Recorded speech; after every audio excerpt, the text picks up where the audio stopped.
Hello, wonderful MQC people. We have the last game of the day today. It is snowing, the vibes are good, and Middlebury and Tufts are playing. I'm Brian Silverman, and I'm joined by Chris LeCompte on the camera.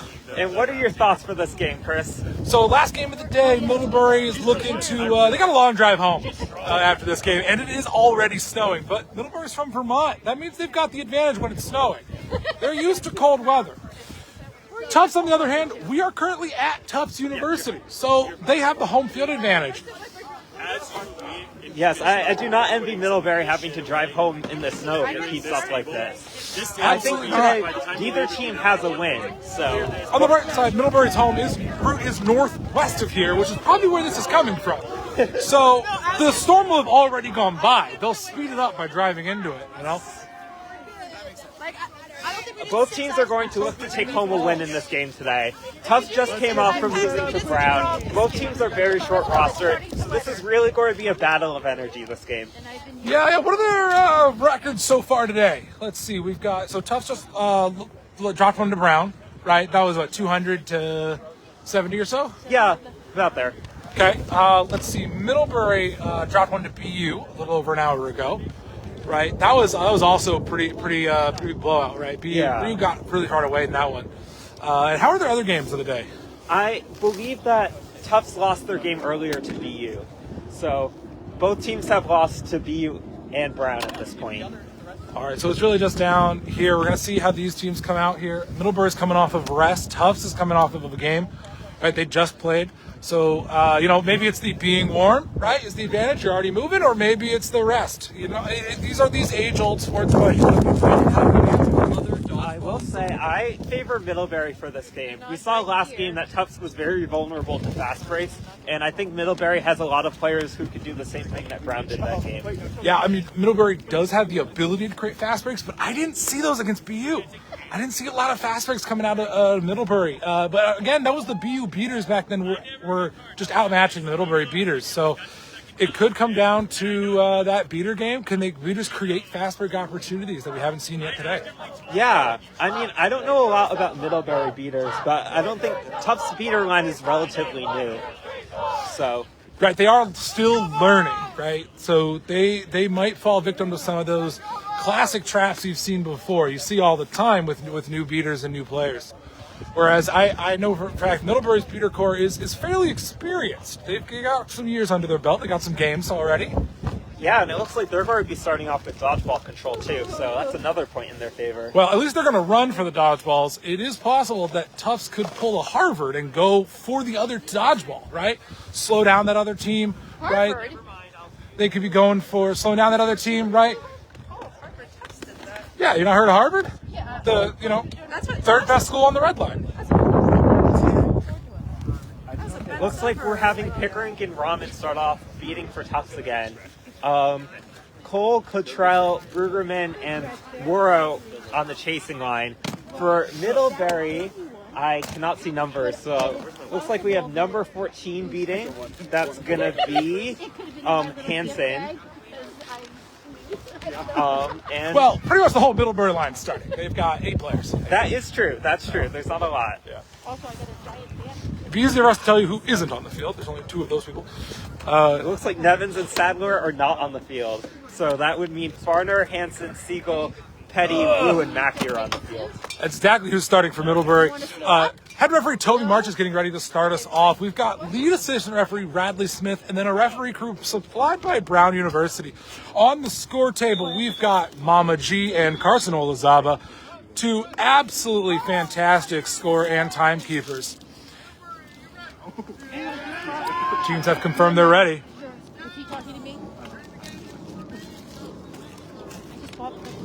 Okay, yeah.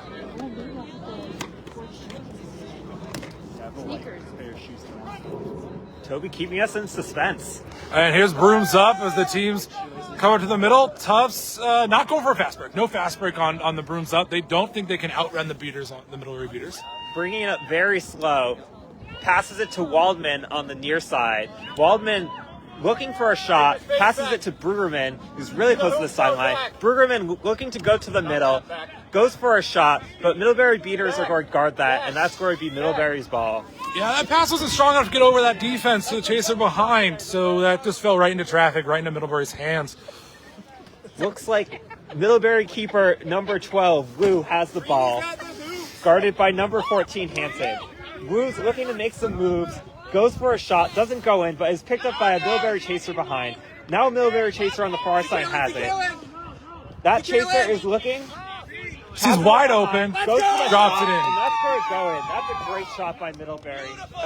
That's how you get a defense out of sync, is you just shift your whole offense to one side, make them come to you, and then they leave the other side open. And that's where you want to put your chasers. And that's where it'd be Vacky putting on points on the board. The score is 10-0, Middlebury in the lead. Brueggemann has the ball for Tufts. Emily, see what they're doing. Tufts again coming up with their slow offense. Slow and steady wins the race, as they say. And Waldman trying to set a pick. Brueggemann, this pick is unsuccessful. Wu steals the ball. This is going to be the first fast break of the day. That almost didn't go in, but it did. Oh, so that's going to be 20-0 for Middlebury. Wouldn't be the first time I've seen a fast break dunk miss. Yeah, that always happens. hurt the most. Yeah. Back in my day on my college team, we had a player who did that all the time, so we just called it pulling a Xander. Looks like we just named had after a him. random Tufts chaser get beat out, which is fun. Well, I don't think it'll affect the play much. But Yeah, Peter's gotta stay warm, so you just throw a couple of beats there. All right, Brueggemann has the ball, has Cole on the far side, Waldman on the near side. Yeah, it's crossing mid-pitch now. We're looking into setting up that half-court offense that Tufts is practicing. Also has Cottrell on that far side, but Waldman has the ball on the near side. Passes it over Wu. We're good, Emily. I'm seeing, Brueggemann has the ball and it gets blocked. Wu's going to pick up this ball, and it's time for fast break number 2. Pickering misses the beat. Wu once again almost misses, but gets it in. That's going to be 30-0. So no, Middlebury and Tufts are both wearing blue jerseys, but you know what I'm seeing out there? What? I'm seeing shades of brown. I'm seeing that kind of brown-style aggressive defense, forced early fast breaks, forced defensive mistakes, right? I think Middlebury might have been watching the last game and thought to themselves, let's do that. Yeah. Keeper number 12 playing aggressive defense. We're seeing that again here on Middlebury. Yeah, it looks like Waldman's trying to get around Wu. Yep. Waldman goes for the shot. It's called no good. Yeah, and that's going to roll out of bounds. Yeah, great inbound Middlebury behind the hoop. Number 2 sends it into the keeper, Wu. Looks like Middlebury has dodgeball control right now. Yeah, it's not a fast break, right? So they're going to walk up. They got a short roster, so staying fresh, staying rested as long as possible is going to be incredibly helpful for Middlebury. Looks like we have Mackey on the near side, Seagulls behind. There's also a chaser on the far side. Wu gets pressured by Tufts, is able to break through, passes it to Chaser on the far side. Chaser on the far side was looking to run behind, but is going back, passes it to Wu. Wu looking to drive through, passes it to number 6 on Middlebury, and that's going to be a goal. Great pass, great score there. Absolutely. That was the classic alley-oop, which is almost unstoppable. Because you can't hit someone who's in the air. So how do you stop an alley-oop once that person's up in the air for that ball? You pray they miss it. You pray they miss, or you got to block the shot, right? You just can't play the player there. Steal the pass, block the shot. Pass out to the left. I think that's Cottrell. Yep, that's Cottrell. Wu steals the ball. This is going to be another fast break. What a wrap. Break out the wrap. Wu does. It's going to need to get around Waldman. Succeeds. That's going to be another goal scored by Wu. Another fast break. The score is going to be 50-0. A 50-point lead this early is hard to come back from. It's not insurmountable. I've seen larger leads come back from, right? And it's possible that Middlebury gets too tired. But again, the only thing they have left to do is a drive home. And it seems that that keeper Wu, number 12, isn't one of the drivers. He's going to leave everything on the field and sleep on the drive home. Brueggemann with the ball for Tufts. Passes it to Cole, I believe. Cole. Yeah, that's Cole out on the right side. Got 2 beaters in front protecting. Cole's looking to make some... Looked to make a pass, but it was too low. Ended up getting intercepted by Middlebury number 2. That's going to be Petty. Looks like we have a new chaser in for Middlebury. That's going to be number 5, Sadler.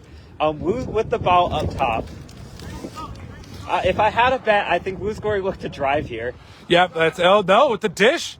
Oh, it's 5 Sadler, hits. and that's going to be called good. No, it's Oh, no no good. No, good. play was beat before. We've got call from both Bradley Smith and Will Richardson, our assistant referees on that side. Seeing that beat before, Chaser pulled the ball back, but didn't get a good grip on it. Wasn't able to bring it forward fast enough to put it through the hoop before. Those shots are always difficult. And I'm just getting word, Ryan. Keeper Boo is going to sleep on the drive home. I'm just getting confirmation now of this. Great to hear. Cotrella's on the near side with the ball, looking to get into the Middlebury defense. Throws it far back to Cole. That's a pretty good pass. That's a pretty good sight to go for, is that pass back to Cole. Looks for a shot pass. That's going to go to Brugerman. Yeah, you've got no offensive help there. Brugerman looking to go through Wu. Wu blocks it, though. Yeah. Wu picks up the ball. Can't get beat because he's a keeper in the zone. Wu's going to look to run. Great pick there by Sadler, I believe. Passes it to Middlebury Chaser. That's going to be another score by Mackey. Middlebury number 3 puts that through the short hoop there. We have a stoppage. Here we have a Mackey, discussion with our assistant referees. It looks like Bradley Smith, Eric Berglund. I can't quite tell who the goal judge is, but we're having a discussion. That's related to that Yvonne goal. Guo. Yvonne Guo. Having a discussion on that last goal. It's possible there's a beat before, maybe a late pass of some sort. I am pretty certain that went through the hoop. I thought that with Queen too, but I am just a lowly commentator, so I'm not sure. Yeah, the sideline almost never has the best perspective on a call. Usually you're too far away and you've got bad angles. Just one stationary angle. Referees have multiple angles. They're closer to the play. They're going to have a better call here. But I've been really liking what I've seen. This Middlebury aggressive defense, forcing fast breaks, right? They're just, it's a classic New England style, Boston style offense. Force fast breaks. After review, goal stands. Goal's going to stand as called. Ball went through the hoop. No beat before there.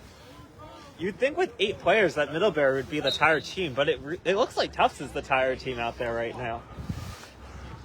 Tufts is looking gassed. I think it comes down to Tufts is coming off back-to-back games. This is game 2 in a row. That's definitely difficult, but luckily it looks like they're putting some fresh players in. We have Lawrence and number 76 Pascal in for Tufts now at Chaser line. Brugerman with the ball as keeper. We can see play calling. We can hear play calls from Tufts pointing out that there's no one on Middlebury tall enough to block that middle hoop except for the beaters. So just drop it in the top hoop is what the coaches are calling for. Yep. Lawrence is getting pressured by Wu. Wu has been really aggressive this game on defense. Brugerman passes it back to Lawrence. Lawrence gets beat.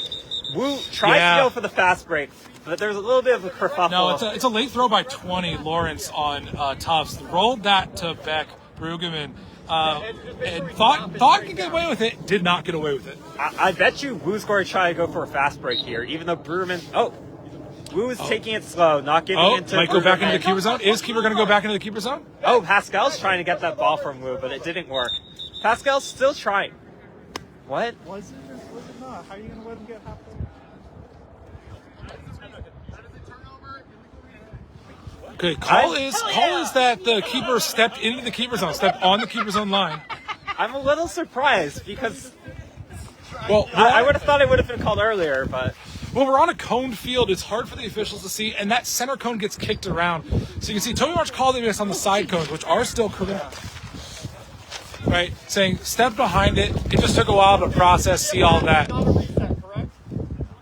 Definitely a lot of turnovers in this game. In this, this specific time in the game. Tufts is confirming they can use the start of drive exception here. Toby March, head referee, confirmed yes, they still have the start of drive exception here. They have not attempted to go forward. It's the start of their possession. They can pass it back across the midfield line without using a reset. And considering the chaser and beater support back there, I think that's what's going to happen. And there it is. Yeah, if Pass Tufts back had someone up there, that would have been easy goal. But pass back to keeper Beck Brueggemann. Yeah, Brueggemann's looking for that goal near the keeper line. Passes it to Lawrence. Lawrence gets beat. Wu gets the ball. I'm surprised Pickering has the dodgeball. That's why Wu didn't go for the fast break. Yeah, Pickering actually opened a lane up for Tufts to drive through. And the problem was that the lane was not where the quad ball was. So the player holding the quad ball just couldn't use it. They were in the wrong place. They were in the wrong place at the wrong time. So we got Wu bringing it up here. He's got a shooter's grip right now. He's able to throw it at any way he wants. He's a double threat. Gets He's going to run. Waldman. Throws it over Lawrence's head. Middlebury picks it up. Nice. Middlebury puts it in. Yeah, absolutely. With the pass through traffic, that was a dangerous pass to throw. He got lucky; none of the Tufts players were able to get in front of that. Yeah, that was a great pass. That was a great catch by that Middlebury player. It was great corralling by Middlebury as well to keep the ball in front of them, make sure it didn't get turned over to Tufts, so they could still put it through the hoop. It looks like Middlebury has caught on to what Tufts is trying to do and is playing three trees now and not letting them get those shots. Yeah, that's a classic Baylor zone Middlebury's got. Keeper at the keeper's own line. The three. Oh, and then you can see they've got the taller player on the center hoop, hoping to block any long shots. Lawrence is going to pass it back up top to Waldman. Waldman throws it over the hoops to Brueggemann. Brueggemann goes for the shot, but it gets blocked by number 4. Yeah, number 4 does exactly what they needed number 4 to do, right? Be tall and block that tall hoop, and that's exactly what number 4 did. Yeah, shout out to Nevins for that. Absolutely. Looks like Middlebury's making some subs. They got a delay game warning here as they're bringing it up. Ooh, close throw back there. You got to be careful passing it back to your keeper who's subbing in. You never know when they're going to actually still be behind the zone. Keeper number 2. That's going to be Petty. Yeah, Petty is bringing the ball up, throws it back to the center. Tufts is playing a little more aggressive defense this game, I'm noticing. Not too much more, but a little bit more. I think Tufts is starting to make some defensive adjustments. They stopped the fast break earlier, so Petty's going to go for the shot, but it's going to go clear of the goal. Yeah, that was wide left. That's what we call a reverse Buffalo. I don't know what that means, but I'll take your word for it. Well, see, in Buffalo, you have laws that require you to do very specific things, as well as laws that allow you to do a great many things, which means they have very narrow responsibilities in Buffalo and very wide rights. Anyways, I can't see where the quad ball is right. Oh, there it is. Lawrence has it. Number 20 on Tufts has it at the top, being guarded by Petty. Pass out to Beck Brueggemann. Petty shifts over to cover. Back up to Lawrence. Yep, Lawrence being marked by Middlebury keeper, passes it to Brueggemann. Keeper goes over there too. Now we have Waldman in the back, goes for the shot pass. It's called no good. Lawrence gets beat before being able to score, and that's going to be Middlebury's ball. Yeah, in basketball they teach you that if you get a rebound right into the hoop, don't bring it down to dribble. Don't bring it down to your stomach area, right? Put it right back up, and that's what Lawrence needed to do there. He tried to drive to one of the other hoops, but what he needed to do was grab it and just touch it right back through that tall hoop. Petty's going to pass it to number 6. Number 6 back to Petty. Okay, give yourself a good angle. Yeah, we're seeing a lot of slower offenses now. I wonder if their teams are getting tired. Petty getting looked at by Peter Pickering on top. Petty now running towards the far side. Petty goes for the shot. Brueggemann blocks it though, and now falls in the hands of Brueggemann for Tufts. That was good defensive teamwork from Pickering and Brueggemann to take out the only offensive chaser in the area, and Brueggemann knocking that ball down, able to pick it up himself. Yeah, it seems like Pickering has sort of stepped up this game and said, hey, I need to be the defensive force for this team, and we're really seeing that now. We just hit about the 10-minute mark of game time. We're about halfway through the first half. I guess you could say we're a quarter of the way through. Yep. Waldman has the ball, getting pressured by Petty. Waldman gets wrapped by Petty, passes it to Lawrence. That's a good wrap by Petty. You want to slow down those offense. Don't let them drive on you. Lawrence is looking for the shot, passes it to Waldman on the near side. Waldman trying to get around Petty, passes it to Brueggemann behind. Brueggemann about to get beat, goes for the shot. Lawrence picks it up and slows it down. Yeah, Middlebury's playing very disciplined defense. If you watch them chase on the hoops, they're not moving off those hoops. They are staying right where they're supposed to. And you're going to see that right here. Lawrence just charges straight through Middlebury's defense to get a goal, though. Yeah, well, it actually wasn't a goal. That's actually a goaltending call. The ball didn't go through the hoop, but it did contact a chaser through the hoop, which is goaltending. Scored as if the ball would have gone through. And that is going to be Tufts' first goal of the game. The score is 70-10. Yeah, absolutely. And we said this last game, which is when you're playing three trees, if you can do that dunk from behind and just slam it into the back of the defending chaser, that's goaltending. Get the goal. Get yourself the points. Petty's bringing up the ball. I think Petty might be looking to shoot here. I'm not sure, though. Yeah, she's got that grip where she can shoot from it or pass that grip on the ball. Passes it out to the left. I think that's Siegel. Siegel, yep. Petty's going to go for the shot. Brueggemann's going to block that. Wow, Tufts has really gotten their defense together in the past few minutes. That was a good defensive stop. Beck Brueggemann's making some great jumps on the ball. Let's go, Beck! Brueggemann is bringing up the ball. Tufts does not have control right now. Middlebury Beaters are playing really close to hoops. Brueggemann's going to pass it to Lawrence on the near side. Lawrence is being marked by Petty. Petty's staying in the zone. Yeah, Lawrence is trying to look for that past the Cole in the back, but So back at the top there, seeing if he can drive in or shoot. Pass over the top to Cole. Now Cole tries to go for the shot, but it's not going to work. Problem is, Cole spent too long corralling that pass, right? He spent too long in the process of catching it, and as a result, wasn't able to get the shot off fast enough before the defense adjusted. We have some chaos. Nevins has the ball for Middlebury, goes for the shot. Brueggemann blocks it. Number 6 has the ball, doesn't go in. Lawrence is going to pick up the ball before Nevins has a chance. Yeah, we have a call of turnover from one of the officials, but no turnover is being enforced. I'm not quite sure what's going on. I think the call might have been we got to stoppage here. I think the call is related to number 20 dismounted behind the hoops and then still contacted the ball afterwards, played the ball afterwards. That might be a blue card playing after dismount. That might be a yellow card for ignoring the dismount.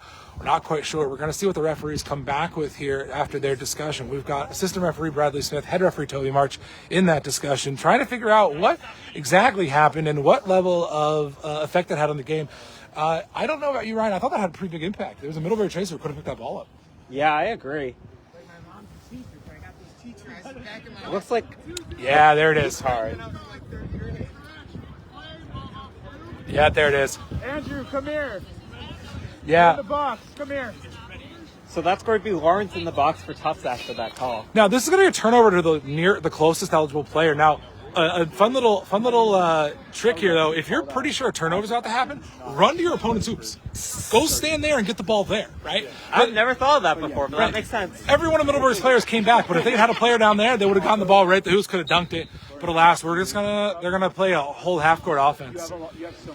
Looks like we have Wu going in for beater right now. That'll be interesting to see. Petty has the ball up top. Petty in the triple threat stance can dribble, pass, or shoot from there. That's going to go to Nevins. Nevins passes it to number 5. That's Sadler. Sadler is wrapped up though. Sadler made Brueggemann made great use of the stationary exception to make that wrap on Sadler. Yep. Oh, Petty to 4. To number 4. Petty to Nevins for the goal. Nevins, that was a great field vision from Petty to see Nevins open at that medium hoop. No one there to defend. And again, number 4. Number 4, Nevins put that ball through the hoop. Yeah, you get a chaotic kind of thing, ball on the ground, and defenses get out of position. Brueggemann has the ball. That's it. Now, Emily, turn around. Brueggemann's getting pressured by Middlebury beater. I'm surprised that beater didn't go for the beat. Schwartz is going to get pressured, passes it back to Brueggemann. Brueggemann getting pressured by Nevins. That ball's going to be intercepted by number 6 for Middlebury. 15 minutes! Ball's in the hands of Petty. And we're about 15 minutes. We're about 3/4 of the way through the first half here. 15 minutes! Yeah, that was a great interception. Great defense by number 6, knocking it down, knocking it right to the keeper as well, number 2, Petty. Yep, Petty has the ball, passes it to Nevins. Nevins is able to get a hold of it. Back to Petty. Petty's being guarded by both Middlebury beaters right now who have balls.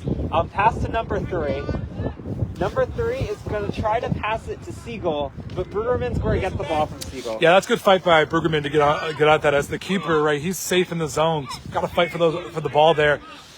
Now he's bringing it up. We've got number 12 Wu on Middlebury playing very aggressive defense with the dodgeball this time. I think Wu just really wants to see those fast breaks happen. So we have Brueggemann bringing it up, guarded by beater Ramen. Brueggemann is looking for a shot, but that does not bode well in this 3-tree setup. No, yeah, you can't shoot well on a 3 trees. And that pass to Schwartz is going to go out of bounds, so that's going to be a Middlebury ball in the hands of Petty. Passes too high. It's going to be a Middlebury ball. Let's see who actually... Yeah, Petty's got it. You're right. Petty's bringing it up slow. Now you see Petty's got that one-handed grip. That's that triple threat grip. Petty is looking... I think Petty's going to go for a shot here. No, pass out to Nevins. Yep. That's going to go to number 3 in the back. Oh, just barely misses the hoop. Good call by the head referee. That's a tough call. To jump on that. And Cole jumps on it. That's what we call turtling. You just fall right on the ball, wait for the keeper to get there. Trust that your beaters will help you out. Make sure you try not to get beat. Brueggemann bringing up the ball slowly. Looks like we have Cottrell back in the game for Tufts. Cole's going behind hoops. We've got Schwartz on the far side. Have you talked to her about this summer? Brueggemann, throw goes to Cottrell. Cottrell looking to get around Petty. Passes it back to Brueggemann. Brueggemann instantly gets beat, but not before passing it to Schwartz. This might go out of bounds. Looks like there's a bit of a fight, but Petty's able to win the ball. Yeah, it looks like unclear whether it was in or out of bounds. There was no call from the referee on that side. We're getting a stoppage. Middlebury is calling a timeout here. Let's see, what's our game time? What are we at right now on game time for this? If I had to reckon, I wouldn't think this is an adjustment timeout. I would think this is an energy timeout. I think it's a timeout, but it also could be a strategic timeout, right? You can substitute during timeouts here in USQ, and so they might try to substitute out their seeker to give them 3 minutes of rest before they need them. That might be what's going on, especially with such a short roster. Right? I agree. Yeah, I'm surprised Tufts hasn't called a timeout too. I wonder if they've been holding back because they know a timeout will help Middlebury just as much as it would help them. That could be it. It could also be that Tufts is right. They're willing to play this game, play it as it is. They don't want it to use a timeout, right? Or they're waiting for that 20-minute stoppage. There, we're gonna see here. Looking on the field, right? We see again this kind of situation with a quad ball and 2 dodgeballs right next to each other on the ground there. Yeah.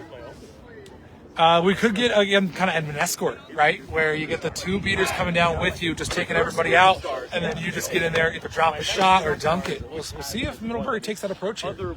I mean, Wu's been really aggressive. I wouldn't be surprised if he tries to go for the dodgeball situation here. Well, Wu is not on the field. It seems they have subbed. Wu is subbing in at keeper. So they've made substitutions. You see, Wu is in at keeper. They put 2 different beaters in, and it looks like Petty is on this is subbed out. I mean, Petty had a long shift, so she had a long shift, great shift. She was doing a lot of the offense just ran through her, right? She was distributing, she was shooting, and so Wu is taking it slow. We're taking it up slow. Doesn't want to run it in against this Tufts setup because Tufts is already back. I wonder too if that timeout was so they could make the subs. But anyways, Wu's bringing up the ball for Middlebury, looking to go through the hoop. Great look. That was a great pass. I thought it might have gone in. Yeah, me too. I thought the pass might have gone in. Looks like no one's pass it to Mackey. Mackey's going to try to pass it to Sadler. Sadler doesn't get the ball in the hoop. Brueggemann gets the ball safely for Tufts. Yeah, we had 3 shot opportunities, none of which fell. None of which actually fell. Got the refs calling it good there. The score is 80-10, which is honestly sort of a low-scoring game. That is 80-10 is a bit low scoring, right? 90 total points here on this game. Middlebury has not had an easy time scoring since Tufts got the defense. I mean, that's a total of a goal every 2 minutes. That is very slow. But both teams are tired. They're short rostered. Right, it's the end of the day. I'm not surprised. Yeah. Looks like Schwartz has the ball. That was almost a reset. Almost called a reset. We got 2 referees back there looking at it, making sure it wasn't. That score would be a shot and a miss. That shot was almost tipped through. Wu is looking for a fast break, but stops because Wu sees that beater number 69 for Tufts. Yeah, and keeper 35 as well for Tufts. That's where it'd be Turner. Wu has the ball. The Turner and Waldman back didn't want to run through both of them. Wu has the ball. Looking for someone to go behind to pass to. Just drives anyways. That is where it'd be Middlebury's goal. That's where it'd be 90-10. A lot of calls from the ARs about a bunch of beats. I think it wasn't very clear. Tufts is taking advantage of the no dodgeball situation. Yeah, Tufts has dodgeballs for the first time in a while. Yep. Waldman's looking to run behind. We can hear the call. By Wu. That's going to go to Cole behind. Cole has the ball, getting pressured by Nevins. Cole gets beat. That was an incredible beat by, I didn't see which beater. It was like that was number 14 that did that, yeah, Hansen. We're seeing some consistency with difficulty corralling passes and that giving defenses time to get in position. We're going to see we've seen it on both sides here. Middlebury's last possession, right? 3 shots, none of which fell, right? And we've seen it on Tufts here as well. Wu's bringing it in, driving through, dish, drops it in. We love that. Great goal there by Wu and number 3, Mackey. And we're approaching 20 minutes pretty soon. Yep, there's the countdown. There's our 10-second countdown. 7, 6, 5, 4, 3, 2, 1. Let's 20 see if Tufts can minutes. score before the 20 minutes is up. We are at last possession in this game. Just like last game, Tufts has the ball here at the possession. At the 20 minutes, it's going to be Tufts' last possession. Waldman's going to pass it to Lawrence on the near side. Lawrence pressured by Sadler, now pressured by Wu. Yeah, I don't know if you noticed, that was a great defensive almost swap. gets around Wu, but Wu gets the wrap. Waldman gets the ball, brings it up top, looking for the shot, sees the hoop wide open. Yes. Yeah, And that's yeah, where that's it's easy. called good, and there's... Or maybe it won't be called good. Yep. Oh, wait, no, that's just the end of the period. Yeah, that's going to be the end of where regulation. Tufts' second goal. And it seems like that only happened because Middlebury got off their hoops. Well, they weren't playing a 3 trees. 3 trees that stopped the shooters, and yet Tufts has 85. I think it's 85.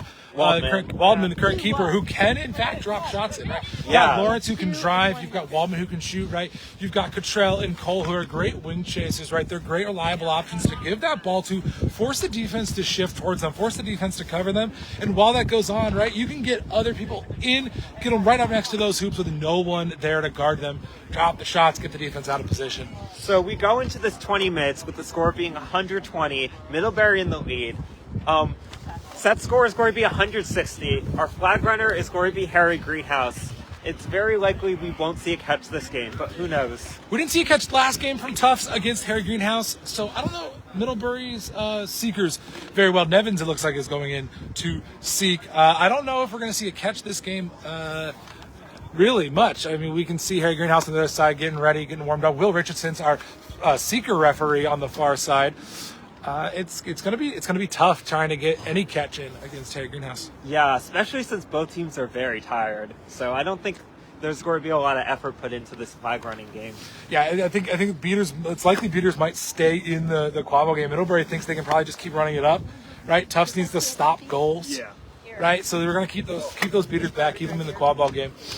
Let's see. So Tufts just scored. That means the quad ball is gonna go to Middlebury, who's got. 1 I think minute! do they have 1 or 2 dodgeballs? Do you know the dodgeball control, Ryan? Did you see that? It looks like the blue brooms are Tufts, and it looks like I think that's a white group over there. So I think they have dodgeball control. Yeah, but this could very easily be a goal for Middlebury. It could, but those dodgeballs aren't close together, so they're not very coordinated. They're not going to help out their keeper here, right? Keeper Wu, number 12, might have to wait, set up a half court again.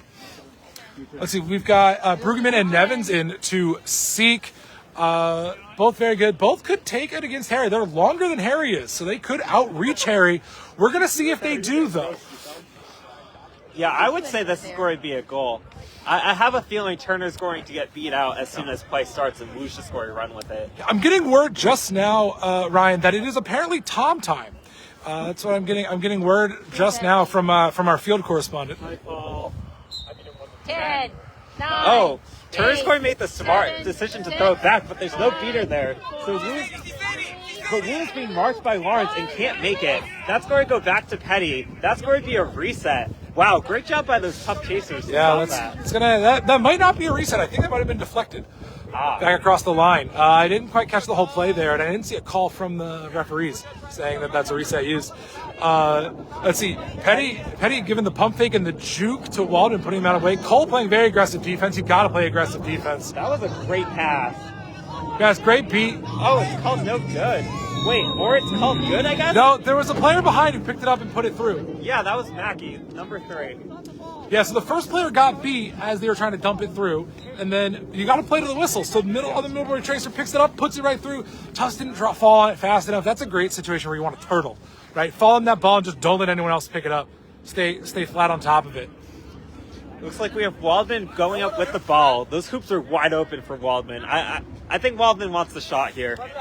Waldman wants the shot. Waldman has to get past Wu Wu or the beater. Got to get past one of the two to get in to make a shot. From back here, I don't know if anyone on Tufts feels comfortable taking the shot from that far deep.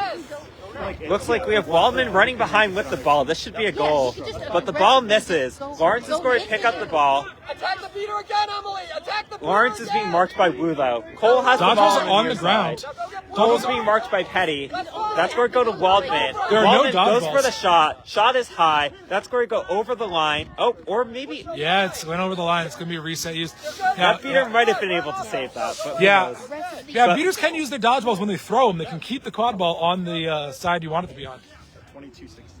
All right, Lawrence passed it to Waldman. There was a bit of a delay, but it was declared good. That's going to be Tufts' third goal. Goal is good, yeah. So the keeper picked the ball up immediately and took off on a fast break. We've seen this before. This is a classic old school move, right? You get the ball off a goal, and before the defense even knows the goal has been scored, as the keeper, you pick it up, you know the ball's live, you take off, right? You just gone. Right, and I mean, sometimes even the referees are looking for you. I've been there as a ref where I'm looking around for the ball. I turn around, oh, there's the keeper on the other side with the ball already scoring. And the score is 120-30. Middlebury in the lead. Waldman scoring pass it to Lawrence. Lawrence is being pressured by Wu. Dodges a beat. Tries to get around Wu. But Wu has Lawrence pretty wrapped up. But Wu falls down. Lawrence has the ball. We've got Passes it advantage. to Waldman. Advantage from Waldman head looking for the referee. shot. Did that go in? No. Keep going. Looks like it missed wide right. All We've right. got a very long. Lawrence dodges a beat. Yeah, we've a Lawrence very, gets beat. And now we're going to see some sort of call on Middlebury I here. think it's a from behind or perhaps leaving the feet on number 12, keeper from Middlebury. My hypothesis is going to be a yellow card of some sort on Middlebury's keeper. Yeah, the keeper, number 12, Wu, is coming over to the box now.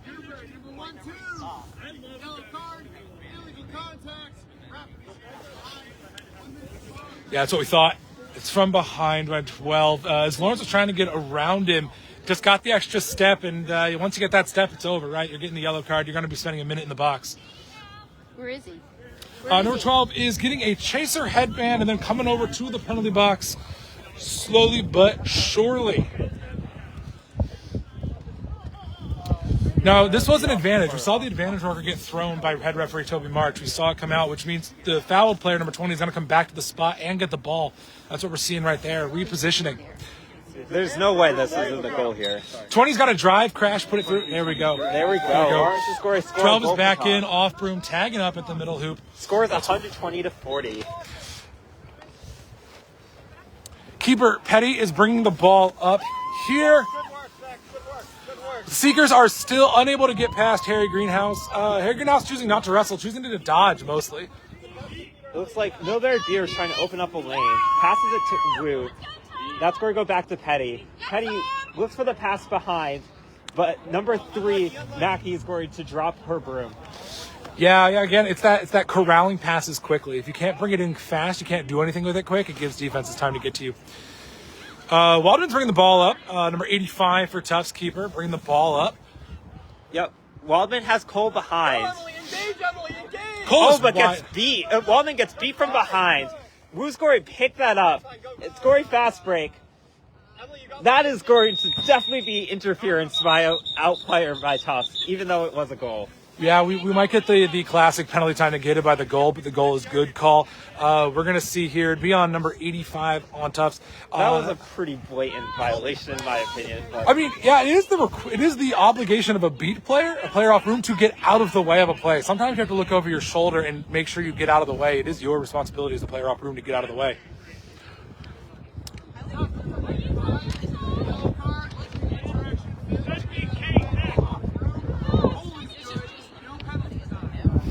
Yeah, penalty time is negated by the goal, but the goal is good. Number 85 is going to be off broom still from the card. Still going to have to tag up over there.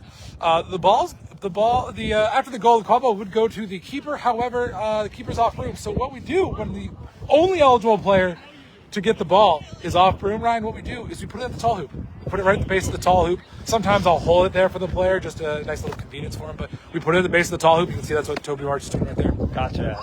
And scores 130-40. So if Middlebury is able to catch Harry Greenhouse, then that will be the end of the game. Middlebury.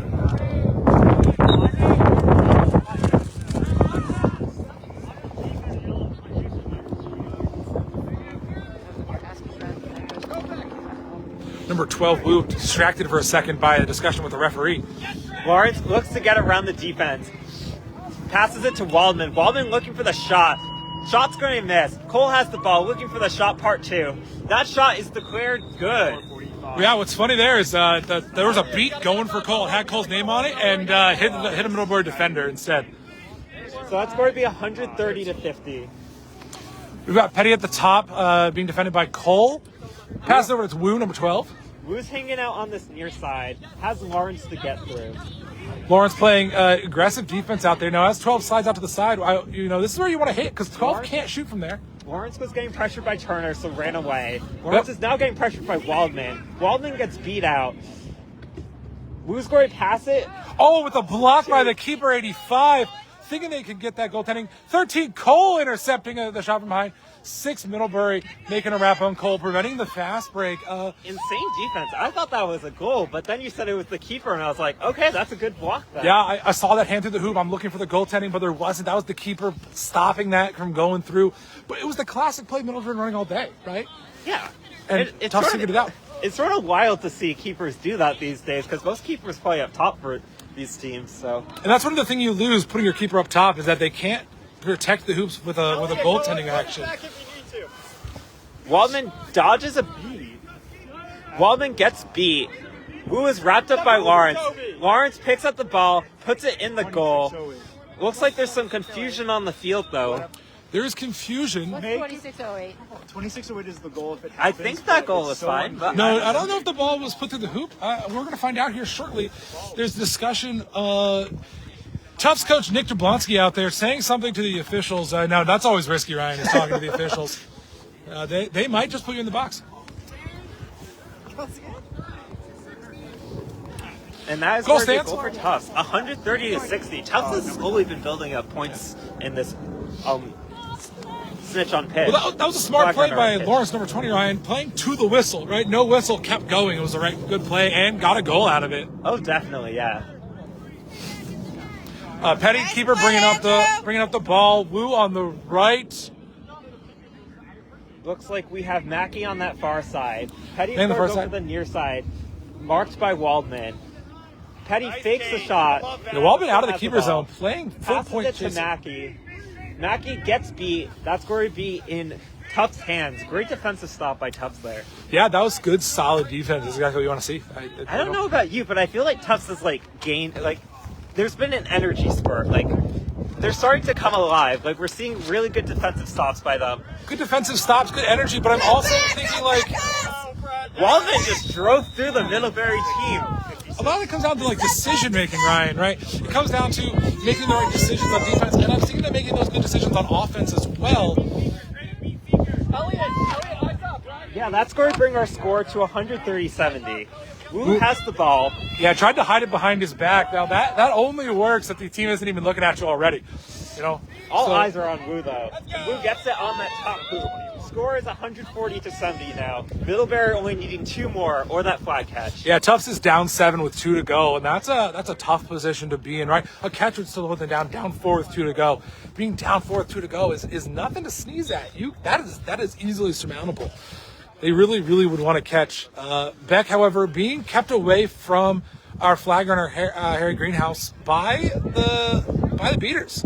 By Middlebury beaters. Oh, who throws their only dodgeball back. Waldman has the ball. Waldman's looking to go in the center, but there's a Middlebury beater right there. Waldman's hiding behind Turner. Waldman gets beat by Middlebury beater. Yeah, hoping for help from Turner there, but unfortunately Turner did not throw the beat quick enough to help out Waldman. Waldman gets beat. Wu's bringing the ball up. Again, Middlebury only needs 2 goals. They can start to sell out at this point, right? Yeah. We see Siegel going behind hoops. We have Mackey on the near side.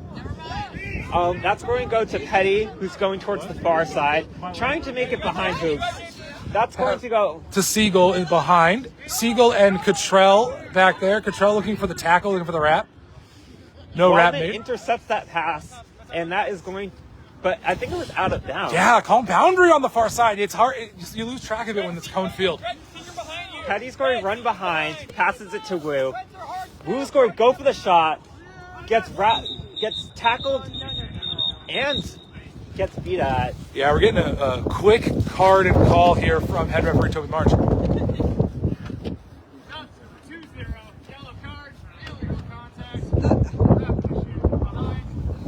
Yeah, calls illegal contact from behind. This is number 22nd. Yeah, this is number 22nd card of the game, but only 21st yellow card. Now remember, in USQ, you need 3 yellows to get a red card and get tossed. We have seen that today from a player on Brown. Oh, did we really? Yes, Oh, wow. Thomas Flathers got 3 yellow cards. That's always tough when you get that 3rd yellow card. Wu has the ball. Turner, a beater for Tufts, is trained right on Wu. But I think Wu's going to drive through and make the shot. Or just go for the shot in general. Yeah, I think that was Pickering with the ball, or with the shot. Number 12, Wu. That's going to be one more goal needed for Middlebury to win this. Yeah. Or, of course, a flag running catch. Yeah, flag catch or just sell out. Middlebury just has to sell out. Now, I see a lot of college teams who struggle with the selling out because you don't need to keep dodgeball control. You don't need any players to be on broom. You just need the ball to go through the hoop. We'll see if they do that. Tufts has to have a... Oh, that was an amazing beat on Lawrence there. That was a great beat. Got it underneath the ball. Wu has the ball. Wu's coming up. Chasing Wu down. Go for it. Yeah, there we Wu go. is Nice somewhat job, taunting Spencer. Pickering Nice here. job. Yeah, Elliot. Pickering got back in front, made Wu slow down. That's a clutch play, right? That might save the game for Tufts. Oh, definitely. Lawrence Wu up, has getting the ready to ball, tackle. Looks for the shot. Mackey's going to try to pick that up, but Waldman beats Mackey to it. Yeah, well, that was thrown towards the hoop. That was a pass for sure. I mean, Wu saw number 3 coming across in the backfield there. And that was a perfect pass. It just unfortunately didn't fall. Waldman going slow. Wu trying to pressure Waldman to go faster. Good Waldman pick set gets by around Lawrence. Wu. Waldman's going to score a goal. That is going to be 150 to 80. Tufts scoring another. Tufts is still in this game, to be honest, even if Middlebury only needs one more to win. Wu dodges the dodgeball from Turner. Dodges the one from Pickering. Waldman is not beat because Waldman was in the zone. Waldman scored a fast break. What is going on this game? And it's number 85. Yeah, the ruling is that the keeper was still in the zone when that beat hit, and keeper is safe. Scores 150-90. What happened? Tufts is losing. They're making a comeback. Well, don't call it a comeback. But we've seen this before, right? College teams, they need 1 goal to go, and they cannot sell out for it. And Middlebury is running into that trap right now. They need 1 goal, and they're playing, I think, too cautiously, right? They just got to punch through that defense. Tufts also has 2 dodgeballs. It's hard to get through that.